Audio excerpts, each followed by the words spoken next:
jump to another option for the Kimura that we can look at. Okay, so I'm just skipping ahead in the whole series, right? I have his hand pinned here, and I've got it trapped, and maybe I'm just like, maybe just super strong, whatever the case may be.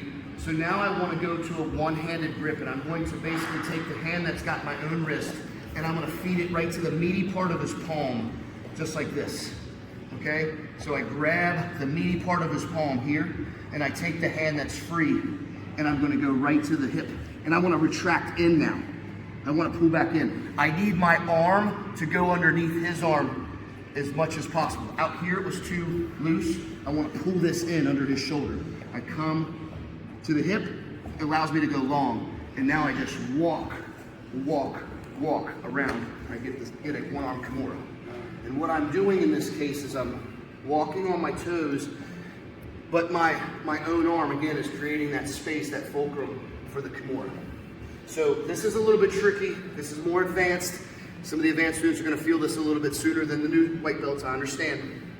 But I just want you to get used to this because it is an option, okay? So got here, hands trapped, I'm in, everything's going well, but I'm like, I just don't know if I can transition, so I switch to the palm. Come to the hip, and I'm gonna move my arm back underneath his shoulder, right here. His rear delt, okay? Under his back. But I'm still holding his hand, nice and tight. Now I could go long, and when I walk, I'm just walking around, just like this. And I get the sub. Usually when I'm at that north-south position is where they're gonna get you. They're gonna tap you, okay? Nothing fancy here, it's just nice to have that one-hand control without committing both of ours, okay? So let's fast forward for just a couple reps on this one. Fast forward to the Kimura from side control. Switch the hand to a single hand, move to the outside of the hip. You gotta check the hip so he can't shrink. And then let's retract our arm in just a little bit under theirs.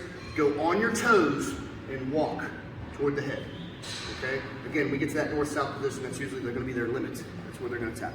And if we don't get a tap there, it's because your arm is not tight enough underneath their shoulder, okay? So let's give it a few reps. I know we have just a few minutes left. Let's have some fun with this one, and then we'll get some rolls in, okay? 3, 2, 1.